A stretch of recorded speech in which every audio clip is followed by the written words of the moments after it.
Back to our top story, the Anthony Davis trade request from the Pelicans. And on ESPN.com, our NBA reporter Tim Bontemps had this to say about what the Lakers should offer to try to get AD before the February 7th trade deadline. He said, offer every single asset they have to New Orleans and hope it's enough. And by every single one, I truly mean every one. You see him here. Brandon Ingram, Kyle Kuzma, Josh Hart, Lonzo Ball, Zubac, multiple first-round picks. Any combo shouldn't stop the Lakers from pairing Davis with LeBron. Part of the reason that's the case, though, is that it's hard to see it being enough to get the job done. So back in December, Woj laid out the Lakers' trade priorities for this season. Listen. They're not going to give away picks and their top young players in some deal that makes them incrementally better this season, because they've got to save all those assets for Anthony Davis, a big trade this summer, either pre or post free agency. You know, that's why they've looked at guys who are on one-year deals who don't have money going forward. All right, those comments led our Lakers reporter, Dave McMenamin, to ask LeBron about the possibility of playing with Davis. Here's what LeBron said. You may recall. The quote was, "That would be amazing. That would be amazing, like, duh. That would be incredible," end quote. That was back on December 18th. Then 3 days later, the Pelicans were in L.A. taking on the Lakers. Here's what head coach Alvin Gentry had to say about LeBron's comments. Quote, "We're not trading him. We're not trading him under any circumstance. Why is it not tampering if players are saying it? Should we start having Davis say, why don't we trade for LeBron?" End quote. He was frustrated then and probably still is today. Everybody's talking about it, though, including Lakers forward Brandon Ingram. That'll be good for the Lakers. Or whatever team that gets him, I'm sure he'll be happy in whatever situation he is. He's a really, really good player, and any team that gets him will be happy to have him. Oh, such a fine line with this tampering stuff. Dave McMenamin, our Lakers reporter, joining us now. And Dave, we just went over what Bontemps said, and the Lakers, of course, have been clamoring for another star to join LeBron for a long time. How do you think they can get this done? I'm right on the same page with Bontemps when it comes to this. When you have a chance to get a generational talent like Anthony Davis, while you pair him with one of the greatest players of all time in what's left of his prime, you do it.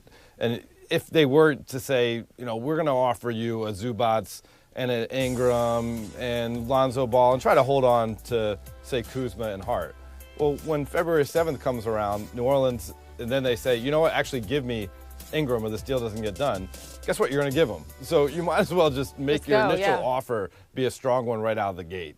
So we'll see how that plays out. In the meantime, LeBron and Magic trying to bring the Lakers back to their glory days. Our Jackie McMullen spoke with Brian Windhorst on the Hoop Collective podcast and talked specifically about the future of head coach Luke Walton. Listen to this.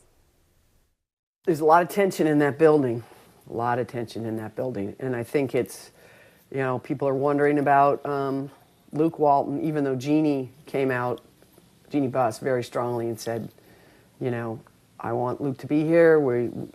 I back him 100%. But then also made the point that has to be made, and that is that she hired Irvin Magic Johnson to make these decisions. And, you know, if Irvin feels differently, she gave him the power to make those kind of decisions. It's clear to me, and probably to you, Brian, that LeBron's camp would prefer a coaching change. They're not too subtle about that. Dave, we heard this talk back at the beginning of the season, then everything was fine. What do you hear about Luke Walton maybe being wanted out by LeBron and company? Well, Jeannie, her quotes to Zach Lowe on his podcast were that Luke's doing an incredible job and he has the support of everyone in this building. So to me, Luke Walton's job is safe through the end of the 2018-2019 regular season. And then after that, all bets are off. We don't know how this team will perform, if it will make the postseason, et cetera, et cetera. There's certainly a championship expectation for this group in the next several years. Luke's job status will be determined by how the rest of this season goes. And we all know how much power LeBron James wields. We'll see how that goes as they try to keep business as usual, hosting the Sixers tomorrow night. Dave, thank you. What's happening on SportsCenter right now? Sixers Jimmy Butler said the specialist he visited in L.A. confirmed the diagnosis of a sprained right wrist that the MRI and X-rays previously taken revealed. The expectation is he'll be ready to return to the starting lineup against the Lakers tomorrow. Victor Oladipo underwent successful surgery today to repair a ruptured quad tendon in his right knee. He's expected to make a full recovery, but he'll miss the rest of the Pacers season. PSG superstar Neymar may need surgery on his right foot. According to a source, he fractured the same fifth metatarsal in his right foot as he did last year. PSG and Brazil have yet to officially make a comment, but the two parties are discussing whether surgery is the only option. Our top story of the day, Anthony Davis wants to change his scenery. The 25-year-old superstar has demanded a trade, according to Woj, just a few weeks ago. Listen to this. Following a loss to the Nets on January 2nd, the Brow was asked about whether the losing would lead him to play elsewhere. At what point do you say to yourself, I don't want to play on a team that's 14th in? I mean, Next question. You played on Team USA. You played on outstanding teams. What's your, just your frustration level right now with the way things are going in general? You're optimistic that things can get turned around? No, like I said, the frustration is just that we're a better team than our record show. Everyone's frustrated. Players, coaches, front office, we just have to be better. Well, the frustration comes in the midst of yet another disappointing season. The Pelicans look like they might have turned the corner last season, winning their first playoff game and then their first series since Davis arrived. But they're 22-28 this season and on pace to miss the playoffs for the 5th time in Davis's 7 seasons. Tony and Mike have much more on the Brow wanting out of New Orleans. All right, Wilbon, where would you like to see Anthony Davis land? I got a novel idea. Go ahead. How about if Anthony Davis stays in New Orleans? Doesn't seem to want to. No, he doesn't, Tony. No. And look, it's great fun for the league and people who love basketball and watch it incessantly like I do if he's with the Lakers or the Celtics. That's the history of that league. But you know what? I thought New Orleans had done something. When they beat Portland in the playoffs last series, they had a game off of Golden State. Drew Holiday, Mirotic found a spot that's great for him. They picked up Julius Randle before this season. Etuan Moore is a good combo guard, who's better than a rotation player. I thought, okay, Anthony Davis is one of the best players in the league. Yeah. Why can't New Orleans, why do you have to go to a big market? If I'm a small market owner, this would depress the hell out of me. Yeah, well, what Anthony Davis is saying through Rich Paul is, I can't do this by myself. I'm not a good enough player. I got to go where the better players are. And what this leads to is the same comment we make all the time, that LeBron James has changed the face of the NBA and maybe all of sports. LeBron James is the emblem for the power of players. LeBron James said goodbye to Cleveland the first time around, went to Miami, went to Cleveland, went to LA. He's a perpetual free agent. LeBron James is that important, and he is saying to Anthony Davis, you come with me and we're going to win titles. Wait a minute. It's all about LeBron. If LeBron James is empowering other players, yes. then why don't those players say, I'm empowered to go wherever I want. I don't need to hook up with you. He doesn't necessarily have to, but you know what? It's fun. It's fun. Everything about the NBA is LeBron-centric. The coverage on this network is LeBron-centric. Absolutely. LeBron James is the biggest star in sports. I hope he stays with New Orleans. You're a big city. Well, he's not going to. You are. He's not. Just a big city. Where are you going tomorrow? Where are you flying tomorrow? Los Angeles. Okay, That's it. It's warm there. We're done. Back to you. Seriously, don't listen what to him. are we talking about? No, don't listen. Mr. Small Market, going to L.A. It's a great point, Tony. Okay, so which team has the most assets to get Davis? It is Boston, and by a mile. Over the next 3 seasons, the Celtics could have as many as 6 first-round picks, including up to 4 this season alone. Their own first-round pick and the better first-rounder from either the Kings or the Sixers. They'll also get the Grizzlies pick if it's not in the top 8, and the Clippers pick if it's not top 14. So, the designated rookie rule is what makes it tough, though, for the Boston Celtics. The rule states that teams can have up to 2 designated rookies on their roster at a time, but only one of them can be acquired via trade. And they've already got Kyrie Irving under that rule. So, the only way Boston can land AD now is if they get rid of Kyrie. Probably not going to happen. Otherwise, they can't trade for Davis until July 1st, which is when Kyrie will likely decide to become an unrestricted free agent. Celtics head coach Brad Stevens was asked about all of this just a few minutes ago. Coach, big news today. Anthony Davis has requested a trade from the Pelicans. I know obviously you can't comment specifically, but what's your reaction when you hear something like that? That I can't comment. You don't really pay attention to any of it until it crosses your desk from somebody that's involved in the conversations. See, that's how you handle the no tampering rule. Brian Windhorst joins us live now. Let's start there. What are you hearing from inside the Celtics organization, Brian? Oh, they're paying attention to it, Sage. They've been paying attention to it for a long time. This is something that has been on their radar. They've been aware of this obscure rule. and they've been concerned that this day would come. They knew that they would have a better chance to trade for Anthony Davis in the summer than if he asked to be traded during the year, and this did not make them happy. What they are hoping is that the Pelicans will show patience. They are going to show patience. They're not trading Kyrie Irving. They want to pair Kyrie Irving with Anthony Davis, but they are going to sweat it for these next 9 days. If Anthony Davis is still a Pelican at 3 p.m. next Thursday, the Celtics' chances of getting him in the summer explode. If there's serious talks between the Knicks or Lakers between now and then, the Celtics are going to sweat. This is a scenario they've been preparing themselves for weeks, Sage. So it's Celtics, and then, of course, Lakers. That's the team that we've heard really from day one. A lot has to happen if they want to land him, though, by the February 7th deadline, Brian. What could happen between now and then, I guess? Yeah, the only thing I think that is left for Anthony Davis is to directly demand a trade to the Lakers. He'll probably face an additional fine, but he's giving up $80 million by asking out of New Orleans in a Supermax. I don't think a few $100,000 extra would really matter to him. The thing about it is when you talk to people in the league, Sage, they are not impressed with the Lakers' offer. And not only that, the Pelicans would have to immediately start evaluating these Lakers players for contracts. For example, Brandon Ingram is due an extension after this season. I do not think that the Lakers are in the best position, but I will say this, if they're going to get Anthony Davis, it's going to be in the next 9 days. After that, their hopes are the inverse of the Celtics. They diminish greatly.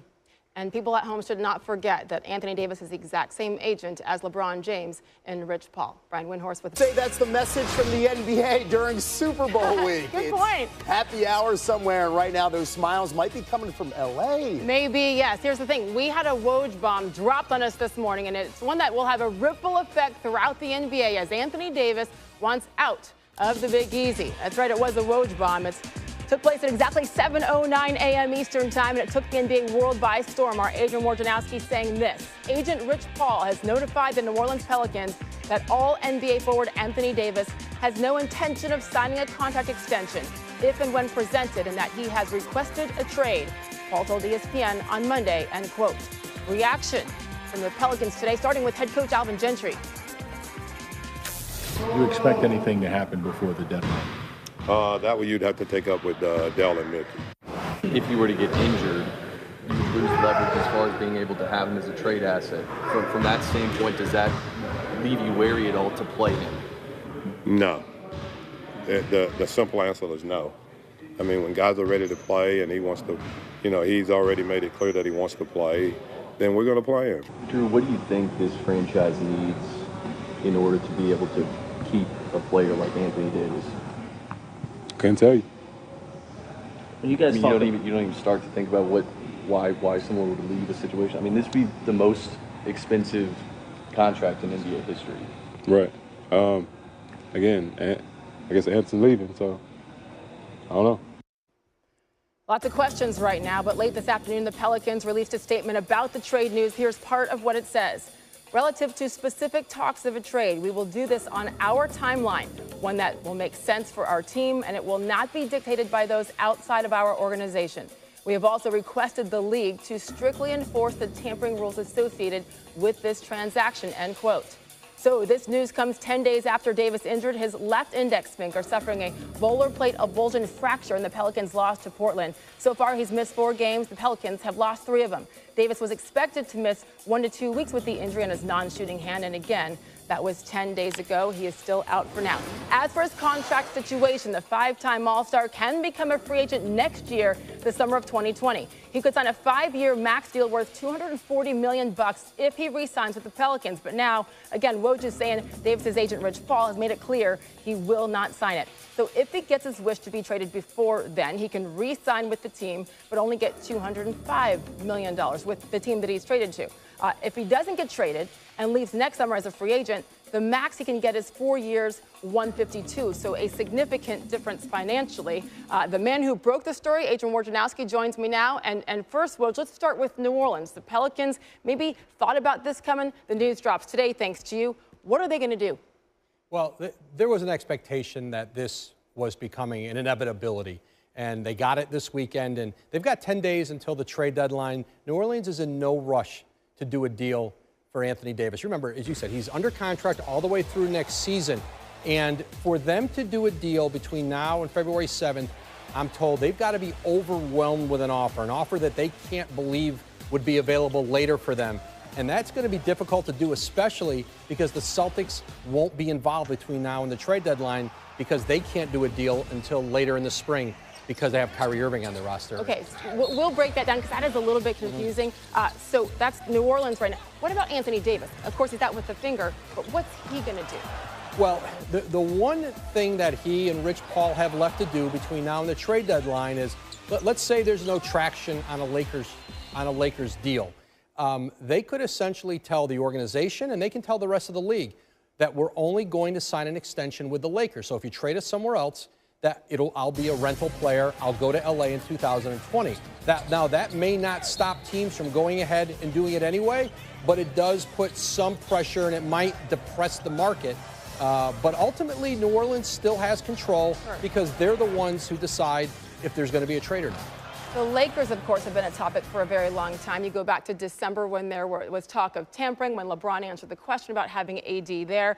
By the way, LeBron James, Anthony Davis, both represented by Rich Paul. So Magic Johnson and company, what's he doing right now? Because we got 10 days till the deadline. They've got to put together their young players, draft picks, their best assets outside of LeBron James, and make a compelling offer to New Orleans. Remember, 2 years ago, they didn't do it with Indiana with Paul George. They thought they'd get him in free agency. They didn't get him. Kawhi Leonard, they didn't make an overwhelming offer to the Spurs. Thought they'd get him in free agency. They're trailing heading into this summer with Leonard. Right now, they have an opportunity with Davis to try to find a way to get a deal done. But the Lakers may not have the kind of assets that just make New Orleans do this now. The Pelicans may just wait to see what Boston can do post-trade deadline. Explain that. It is a little confusing. Why can't they do anything now?